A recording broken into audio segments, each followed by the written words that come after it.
ẹ̀yin ènìyàn wa. Gbogbo ọmọ Nàìjíríà pátá korogodo, a kú gbogbo bó ṣe ń lọ yìí, a kú rògbòdìyàn lọ́tún, a kú rògbòdìyàn lósì. Kànràn ká kíra wa wípé a kú ọdún, a kú ìyèdún, rògbòdìyàn ló ń wọlé tọ̀ wá wá, kọba aláwòrábí kó bá wa ṣẹ́gun rògbòdìyàn ni. Ìjọ ò láàbọ̀ ń bẹ̀ láyé ń béèrè lọ́wọ́ ara wa. Kí ló ń fa rògbòdìyàn? A kàn ń mú lòmú ni, ṣùgbọ́n àwọn tó dájú wà ń bẹ̀ tá a mọ̀ wípé wọ́n wà nù nǹkan tó ń fa rògbòdìyàn fún wa. Nǹkan àkọ́kọ́ tó ń fa rògbòdìyàn, ọ̀rọ̀ ẹ̀sìn. A gbọ́dọ̀ gba Sharia tipátipá. Ẹlẹ́ẹ̀kejì, ọ̀rọ̀ òṣèlú. Ṣùgbọ́n ẹ jẹ́ kí n lọ síbi analysis tòní. Gẹ́gẹ́ bẹ́ẹ̀ ṣe mọ̀ wípé iléeṣẹ́ tiwa, ọ̀rọ̀ èrò púpọ̀ kọ́ ká analyse ká dẹ̀ sọ tí ń jẹ́ bitter truth. Bó ti wulẹ̀ kókòrò tó ká sọ kó kúrò ń bẹ̀ ni. Ṣé rí àwa mùsùlùmí tó jọmọ Yorùbá tí kìí ṣe alákatakítí, tá a bá ní tanra wa jẹ, tá a bá fi ọkàn Ọlọ́run dáhùn ìbéèrè yìí, tí n bá bi í léèrè, àwọn èèyàn ó ti máa mọrú ánsà tó yẹ kẹ́ ẹ fi síbẹ̀. Ìbéèrè mi ni pé ṣé tó ń ṣẹlẹ̀ láti ara Sharia yìí, ìfẹ̀míṣòfò àti ìpànìyàn, ṣó wà nínú ẹ̀sìn mùsùlùmí? Ṣó wà nínú ẹ̀sìn Islam wípé dandan gbogbo èèyàn gbọ́dọ̀ ṣe ẹ̀sìn yẹn? Ǹjẹ́ Ọlọ́run sọ fún yín wípé ẹ̀sìn yẹn lẹ̀sìn tó lè gbé everybody wọ ọ̀run rere? Now, ta lọ́lọ́run sọ fún? Ṣé ẹ̀sìn yẹn lọ́lọ́run ń sìn? Ṣé Ọlọ́run ní kẹ́ ẹ gbèjà wọn? Ṣé Ọlọ́run ní kẹ́ ẹ pa ènìyàn bó bá jẹ́ bí wọ́n ṣe ń sọ pé tí ẹ̀sìn yẹn sọ, tí ìwé tí ẹ fi ń tẹ̀lé ẹ̀sìn yẹn tó sọ, tó bá dòótọ́ ni ẹ máa dáhùn wípé Sharia sọ pé ẹnikẹ́ni tó bá fẹ́ kúrò nínú ẹ̀sìn yẹn, pípa ni kẹ́ ẹ pa. Mélòó ni ẹ̀mí tẹ́ ẹ lè dá nínú ẹ̀mí tí kì í tún ṣe ẹ̀mí ènìyàn?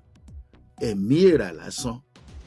Mò ń sọ nípa àwọn alákatakítí ẹ̀sìn ni o. Mi ò sọ nípa mùsùlùmí òdodo. Àwọn tó ń ṣe ẹ̀sìn yìí lókè ọya, wọ́n tẹ̀lé àwọn tó ń ṣe ẹ̀sìn yìí ní ilẹ̀ òkèrè, tó jẹ́ wípé gbogbo ilẹ̀ wọn mùsùlùmí ni wọ́n. Ǹjẹ́ ẹ̀dá tá a dá wọn la dá wa? Ìjẹ́ tí wọ́n gbélé wọn lọ́wọ́ ni wọ́n gbélé àwọn baba ńlá wa lọ́wọ́? Ṣáà ti fi ẹ̀sìn àjòjì àti fi kóra wa sínú ìyọnu nílẹ̀ Yorùbá? Now, tó bá jẹ́ pé gbogbo ìbéèrè yẹn ẹ ní dáhùn sí, ṣénú yín ń dùn bí wọ́n ṣe ń fẹ̀mí àwọn èèyàn ṣòfò nítorí ẹ̀sìn láti sọ orílẹ̀-èdè di orílẹ̀-èdè ẹlẹ́sìn kan ṣoṣo? Ṣénú yín ń dùn bí wọ́n ṣe ń fi ẹ̀mí àwọn ènìyàn ṣòfò nítorí òfin Sharia tí wọ́n fẹ́ kó gba gbogbo ayé kan? Ó ń ṣẹlẹ̀ káàkiri.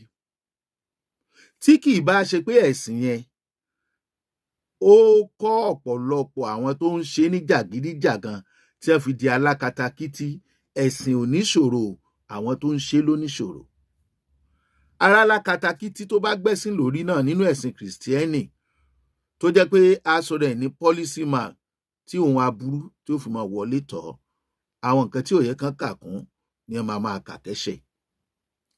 Kí ló dé tó wá jẹ́ nínú gbogbo àgbáyé, ní àwọn orílẹ̀-èdè àgbáyé báyìí, àwọn ẹlẹ́sìn mùsùlùmí ni wọ́n fẹ́ sọ ẹ̀sìn mùsùlùmí di ẹ̀sìn àgbáyé? Nítorí kíni? Ṣé ẹ̀sìn kọ́ wa wípé ká mú èèyàn ní tipátipá lọ́gbọ̀nràn gandan láti ṣe nǹkan tí kò tinú ẹ̀ wá? Ṣé Ọlọ́run ló rán wa? Ìṣẹ̀lẹ̀ kan ṣẹlẹ̀ ní ìlú kan, tí n bá rántí ìlú yẹn, màá fi hàn yín, níbi tí àwọn ẹlẹ́sìn mùsùlùmí ní Sweden tí wọ́n ti lọ àtáàkì àwọn ọlọ́pàá, àwọn agbófinró látàrí ìkíni. Kí ló wà láàrin wọn? Ẹ̀sìn àlàáfíà la gbọ́ pé ẹ̀sìn yìí jẹ́, lẹ́dẹ̀ máa ń claim. kí ló dé tí ò wá padà jẹ́ ẹ̀sìn àlàáfíà nípa fífi ẹ̀mí àwọn èèyàn ṣòfò níbi tí wọ́n bá ti ń gbógun ti àwọn ọlọ́pàá nítorí àti sọ ìlú di ẹlẹ́sìn kan ṣoṣo tí wọ́n dẹ̀ ń fi yé wa wípé ẹ̀sìn àwọn ó mú jihad dání tí ọmọ Yorùbá torí ẹ̀ bá pé tọpọlọ ẹ̀ pé tí kì í ṣe alákatakítí tí kò tí ì lọ àwọn ìlú bíi Iran, Turkey lọ gba owó agbára láti gbógun ti àwọn èèyàn àwọn ẹ̀jẹ̀ kò yẹ kó lọ́wọ́ sírú ìgbésẹ̀ irú ẹ̀sìn bẹ́ẹ̀ ṣé ẹ̀sìn tí wọ́n fẹ́ mú ènìyàn gbà rí tí wọ́n dẹ̀ ń sọ wípé ẹ̀sìn àlàáfíà ni ṣùgbọ́n ẹnikẹ́ni tó bá sọ pé òun kúrò ń bẹ̀ lénìí wọ́n á pàdánù ni ẹ wo nǹkan.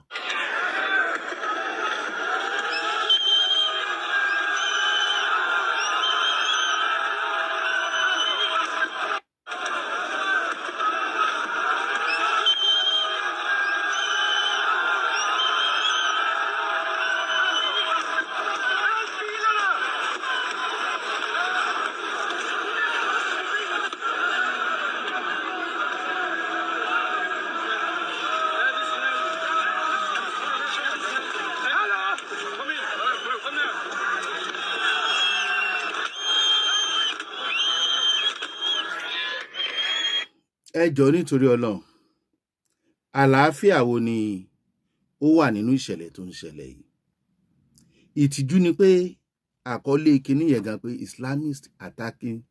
Islamists in Sweden attacking police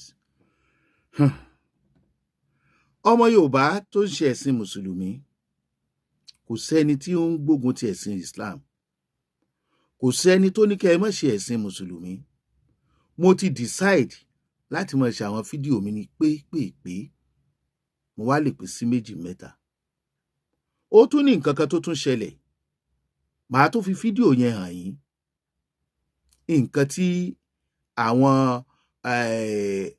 Arabic kì í mi ò sọ Saudi o àwọn tó jẹ́ wípé orílẹ̀-èdè wọn ẹ̀sìn Islam nìkan ni nǹkan tí wọ́n sọ nípa ẹ̀sìn Islam ẹ jẹ́ àjọ. Islamic pages here is war. The solution very simple.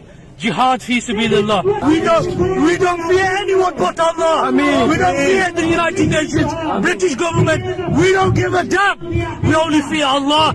Jihad fi sabilillah. And the disbelievers that may surround that community, the Quran has legislated something known as al-jihad, which we would refer to more specifically al-jihad al-qitali, the armed struggle or armed warfare against those elements. What do you think the future is though for jihad? Because well, I just said that the Prophet ﷺ, I believe he said in the hadith that al-jihad madin ila yawm al-qiyamah, it's continuous until the day of judgment. Islam is seeking to have a ministry of defense, and the ministry of defense is carrying out the jihad activities. This is natural.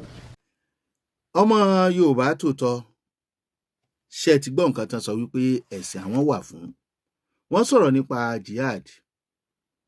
jihad ń wáyé látara Sharia tẹ́ ẹ̀ bá ti gbà á tẹ́ ẹ lẹ́ẹ̀fẹ́ wọ́n sọ di jihad mọ́ yín lọ́wọ́ ṣé lóòótọ́ ni ṣé àwọn tí àwọn ọmọ orílẹ̀-èdè Nàìjíríà àti àwọn ọmọ àlè Yorùbá kọ̀ọ̀kan tí wọ́n ń darapọ̀ mọ́ rèé kí ni ìyàtọ̀ àwọn àti àwọn afẹ̀míṣòfò lọ́mọ Yorùbá tó bá jẹ́ alákatakítí àwọn northerners ti di alákatakítí ẹ̀sìn mùsùlùmí tí wọ́n ń wo àwọn tá a sọ bí àwọn Iran, Turkey, àwọn orílẹ̀-èdè mùsùlùmí míì tí wọ́n ń wò wọ́n láwòkọ́ṣe now àwọn tiwa kan náà wà ń wo àwọn northerners yìí láwòkọ́ṣe wọ́n dẹ̀ ń fẹ̀mí àwọn ẹbí wa ṣòfò ẹ jẹ́ àgbàgbé pé ìṣẹ̀lẹ̀ tó ń ṣẹlẹ̀ yìí north ló ti ń ṣẹlẹ̀ jù ṣùgbọ́n èyí tó ń ṣẹlẹ̀ ní Kwara ilẹ̀ Yorùbá ló ti ń ṣẹlẹ̀ èyí tó ń ṣẹlẹ̀ l'Oǹdó èyí tó ṣẹlẹ̀ lọ́wọ̀ ilẹ̀ Yorùbá ni ṣó ẹ ká wá rí ẹlẹ́sìn mùsùlùmí kan nílẹ̀ Yorùbá tó máa jẹ́ alákatakítí tí wọ́n máa sọ wípé ẹ̀sìn mùsùlùmí sọ pé kí wọ́n máa pẹ́ni tó bá fẹ́ kúrò ń bẹ̀ ìjàta ni wọ́n ń gbé kó dẹ̀ wà láàrin irú wọn kò í ṣe dandan kó kúrò ní ẹ̀sìn Islam ó lè ṣe ẹ̀sìn rẹ̀ pẹ̀lú ọkàn rẹ̀ kó kírun ẹ̀ bọ́lọ́run ṣe ní kó ṣe. Irú ẹ̀kọ́ wo ni wọ́n gbà tí wọ́n fi rò wípé Sharia, kí ni Sharia wà fún? Sharia yìí máa límìtì wa ni. Wọ́n dẹ̀ fẹ́ fi rọ́pò òfin orílẹ̀-èdè tá a bá dẹ̀ ṣọ́ra. Ó máa ṣẹlẹ̀ káàkiri àgbáláyé torí wọ́n ti múra tán, wọn ò ṣẹ̀ṣẹ̀ bẹ̀rẹ̀ láwọn alákatakítí. Sharia yìí gba àwọn agbésùnmọ̀mí àti afẹ̀míṣòfò láàyè. Tẹ́ ẹ̀ bá ti gbà á, abẹ́ ẹ̀sìn Islam ni Sharia wà. Bí ó bá jẹ́ ẹ̀sìn Islam tilẹ̀ Yorùbá, á jẹ́ ti gbogbo àwọn Arab country àti ti Northerners. Ó máa límìtì, ó máa dín kù, ó máa níbi ẹ lè sọ̀rọ̀ sí. Sharia máa sọ bẹ́ẹ̀ ṣe máa lùgbé sí ayé yín láàrin ìyàwó yín. Sharia máa mú akatakítí dání tí ènìyàn kan tó lẹ́nu nínú àwọn oníṣàríà tí o bá jọ ní gbólóhùn asọ̀ pẹ̀lú ẹ̀ tàbọ́mọ ẹ̀ àbí ìyàwó ẹ̀, wọ́n ó lò against ẹ, wọ́n sì nìkan lọ pa ẹ́ dànù. Sharia máa sọ tó o lè jẹ àti tó o lè jẹ, ibi tó o lè rìn sí. Ó máa change many things tá a bá dẹ̀ ṣọ́ra. Democracy tá a gbé dání, ẹ rí pé ìjọba àpapọ̀ à ń sọ págbára àwọn ò ká. Sharia ló máa báyé democracy jẹ́ káàkiri àgbáláyé. Nítorí pé tí wọ́n bá ti ń lo òfin Sharia yẹn tí ò dẹ̀ sẹ́ni tó lè dá wọn lọ́wọ́ kọ́, yóò padà di òfin orílẹ̀-èdè.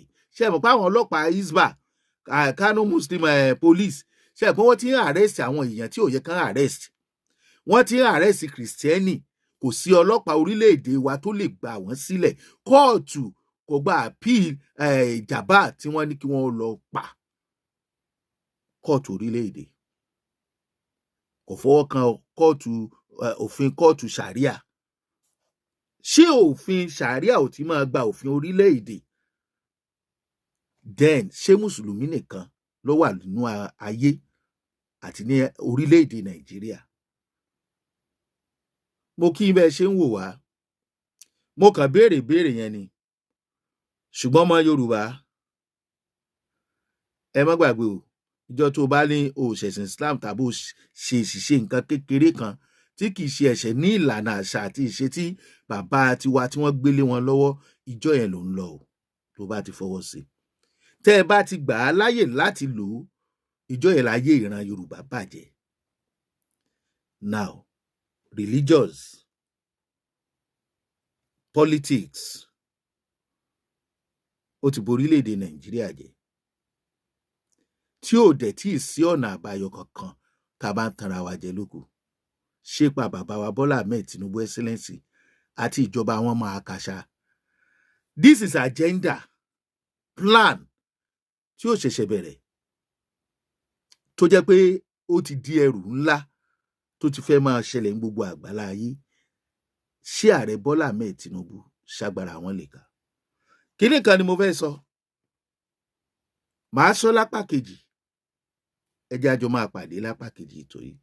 Kò sídìí méjì nítorí dátà ni. Ṣéun Agbọ́lá lórúkọ tèmi. Ìkànnì Ìjùgbà Masterlet tí ń wò wá. Gbogbo ẹ̀dá tó bá wá lọ́wọ́ sí ìfẹ̀míṣòfò tó ń wáyé pàápàá jùlọ lórílẹ̀-èdè Nàìjíríà àti nílẹ̀ Yorùbá, idà Ọlọ́run tó gbóná kó máa bá wọn tẹ̀bí tara wọn.